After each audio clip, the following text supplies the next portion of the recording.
दोस्तों, तो कैसे आप सभी? मैं आशा करता हूँ सब ठीक होंगे। तो आज हम लोग बात करने वाले हैं क्लास 10 के लिए बहुत ही इंपॉर्टेंट है, जो कि हम लोग को आज ही बताया गया है। तो ये परीक्षा संबंधित में भी है, परीक्षा में इसका संभावना है कि पूछा जाएगा, तो इसलिए वीडियो में अंत तक बने रहेगा। ठीक है, तो चलिए बिना वीडियो को शुरू करते हैं।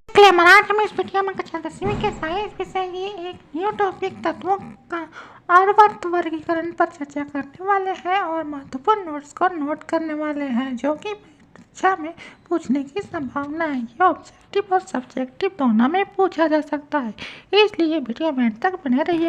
तो सबसे पहले हम लोग इसका टॉपिक देख लेते हैं, वो है तत्वों का आवर्त वर्गीकरण।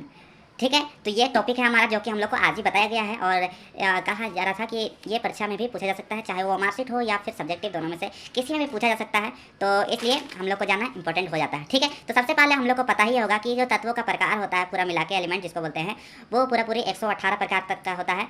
कहीं कहीं हम लोग 18 देखते हैं, 118, कहीं कहीं 119, मतलब बड़ा छोटा हो सकता है। तो हम लोग को क्या करना है, NCERT जो किताब में दिया हुआ है वो 118 प्रकार तत्वों के प्रकार दिया हुआ है, तो उसी के हिसाब से हम लोग मान लेंगे। ठीक है, 118 करेंगे। उसके बाद 118 तत्व में 94 तत्व जो है वो प्राकृतिक रूप से पाए जाते हैं, जबकि जो बाकी बच गए वो प्राकृतिक रूप से नहीं पाए जाते हैं, जबकि मतलब बल्कि किसी लैब में होता है या फिर कहीं पर हम लोग उसको रिएक्शन करा के या बनाते हैं, चाहे कैसे करके, लेकिन प्राकृतिक रूप से सिर्फ 94 तत्व ही पाए जाते हैं। ठीक है, ये हमें जानना चाहिए। उसके बाद हम लोग को इसमें और जानना चाहिए कि जो इसका वर्गीकरण किया गया था, सबसे पहले वर्गीकरण जो किया गया था वो है डाइवे राइनर, एक वैज्ञानिक थे, उनके द्वारा किया गया था। ठीक है, तो जो उनके द्वारा वर्गीकरण किया गया था वो परमाणु द्रव्यमान के अनुसार किया गया था, लेकिन जबकि हम लोग जो अभी देखते हैं वर्गीकरण, तो उसमें परमाणु संख्या के द्वारा वर्गीकरण किया गया है। Hydrogen, helium, thermal, boron, carbon, nitrogen, जो ये सब है अभी के लिए हम लोग जो पढ़ते हैं वो परमाणु संख्या के अनुसार किया गया है, और जबकि पहले जो किया गया था वो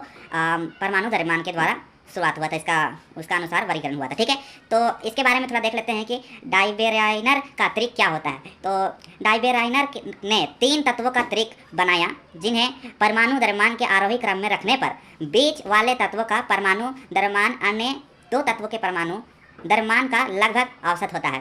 तो ये आप NCERT का अगर आप किताब खोलते हैं, क्लास 10 की किताब, तो इसमें आपको बेहतर जो डायग्राम दिया गया है उसके हिसाब से थोड़ा अधिक समझ में आएगा। ऐसे सिर्फ पढ़ लेने से थोड़ा लेट से आएगा, लेकिन आ ही जाएगा, टेंशन लेने की जरूरत नहीं है। आप इसको 1 से 2 बार पढ़िएगा तो आराम से आ जाएगा। इसको जरूर नोट कर लीजिएगा, ये परीक्षा के लिए इंपॉर्टेंट हो सकता है। ठीक है, आ सकता है, संभावना है। फिर अगला है वो है इसको हम लोग पहला देख लिए, कौन इसका वर्गीकरण किया था। पहला वैज्ञानिक का नाम डाइवेराइनर था। अब हम लोग देखते हैं दूसरा। ठीक है, दूसरा वैज्ञानिक आया वो था न्यूलैंड्स। ठीक है, न्यूलैंड्स, तो न्यूलैंड्स का अष्टक नियम के अनुसार दोबारा उसको वर्गीकरण किया गया तत्वों का। और इसके बारे में क्या है कि न्यूलैंड्स ने ज्ञात तत्वों को परमाणु द्रव्यमान के आरोही क्रम में व्यवस्थित किया।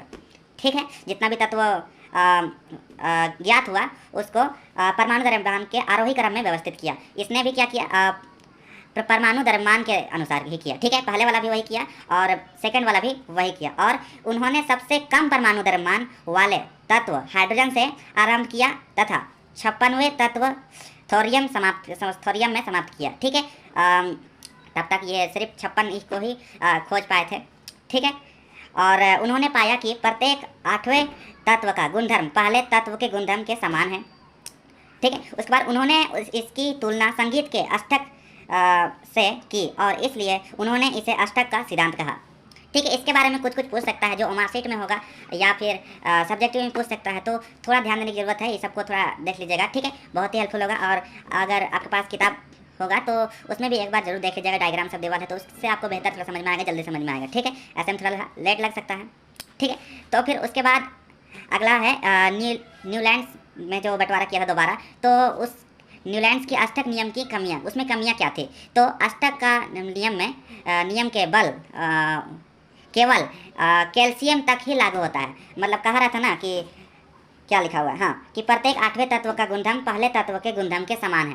तो ये सिर्फ क्या होता है कि कैल्शियम तक ही लागू होता है, उसके बाद आगे इसका लागू नहीं हो पाता है। उसके बाद अगला है न्यूलैंड्स ने सोचा 56 तत्वों के अलावा भविष्य में अन्य तत्व नहीं मिल सकेगा, लेकिन बाद में नए तत्व मिले। इन तत्वों के गुणधर्म अष्टक सिद्धांत से नहीं मिलते थे। ठीक, उसके बाद अगला पॉइंट क्या है, न्यूलैंड का अष्टक नियम केवल हल्के तत्वों के लिए ही ठीक प्रकार से लागू हो सका था। पूरा अगर भारी या मैं कह दे भारी तत्वों में तो वो नहीं हो पा रहा था। ठीक है, फिर चौथा पॉइंट है, आयरन को कोबाल्ट एवं निकेल से दूर रखा गया, जबकि उनके गुणधर्म में समानता है। तो यही सब इनमें कमियाँ थी जो कि हम लोग को पूछ सकता है परीक्षा में, ठीक है। कुछ ऑप्शन दे सकता है, मार्कशीट में पूछ सकता है, और ये में भी बार बार एक ही चीज़ को बोल रहे हैं, तो इसलिए नोट जरूर कर लीजिएगा, ठीक है। उसके बाद अब हम देखते हैं लास्ट इसका वर्गीकरण, जो चौथा वर्गीकरण मेंडलीव के द्वारा किया गया था। तो मेंडलीव का आवर्त सारणी है। तो इसमें क्या हुआ था कि मेंडलीव में अपनी सारणी में तत्वों को उनके मूल गुणधर्म, परमाणु द्रव्यमान तथा रासायनिक गुणधर्मों में सामान्यता के आधार पर व्यवस्थित किया, ठीक है। और मेंडलीव की आवर्त सारणी में ऊर्ध्वस्तंभ को ग्रुप या समूह तथा क्षैतिज पंक्तियों को दिया गया पीरियड का आवर्त कहा, ठीक है, पीरियड या आवर्त कहा, ठीक है। इन्होंने भी कुछ प्रयास किया खुद की तरफ से इन्होंने एक स्पेशल ये किया था, वो हमें बाद में बताया गया था, जो कि हम लोग को ये सब तो बोल रहे हैं आ सकता है, तो ये पक्का आएगा ऐसा लगता है कि जो एक का बोरॉन होता है, मतलब ये सबको स्पेशल नोट कर लीजिए, बताना थोड़ा सा मुश्किल लग रहा है, तो ये सब पूछ सकता है। एक का बोरॉन को हम लोग क्या माने, स्कैंडियम, एक का एल्यूमिनियम को गैलियम, एक का सिलिकॉन को जर्मेनियम। वैसे आपको ये समझ में नहीं आ रहा होगा, तो इन्होंने क्या किया था, एक रूल बनाया था कि अगर ब्रोन से पहले आता है तो उसको स्कैंडियम कहा जाएगा। पहले ही डिसाइड कर लिया था, अगर और भी तत्व मिल जाए तो अगर वो बोरॉन से पहले आता है तो उसको स्कैंडियम, मतलब उसको एका बोरॉन कहा जाए, और एल्यूमिनियम से पहले आता है तो उसको एका एल्यूमिनियम कहा जाए, या फिर सिलिकॉन से पहले आता है तो एका सिलिकॉन कहा जाए। उसका चाहत था, लेकिन हम लोग क्या किए थे, मतलब क्या किए कि इसके बदले में हम लोग जो एका बोरॉन जो बोल रहा था उसको हम लोग स्कैंडियम मान लिए, और जो एका एल्यूमिनियम बोला उसको हम लोग गैलियम मान लिए, और एक का सिलिकॉन बोल रहा था उसको हम लोग जर्मेनियम मान लिए, ठीक है। मतलब खुद से ये कर लिए। तो यही सब जो है 3 बहुत ही इंपॉर्टेंट है, जो कि पूछ सकता है अधिकतर क्या शायद पूछेगा ही, जहाँ तक लगता है, दिखने में तो ऐसा ही लग रहा है, ठीक है। वैसे इसको समझाना थोड़ा सा मुश्किल लग रहा है, लेकिन इंपॉर्टेंट है तो नोट जरूर कर लीजिएगा, ठीक है। तो आज के लिए हम लोग इतना ही रखते हैं। मुझे आशा है आपको कुछ ना कुछ जानने का जरूर मौका मिला होगा, तो ऐसे ही हम लोग मिलते रहेंगे। तो मिलते हैं अगले वीडियो में, चलिए टेक केयर।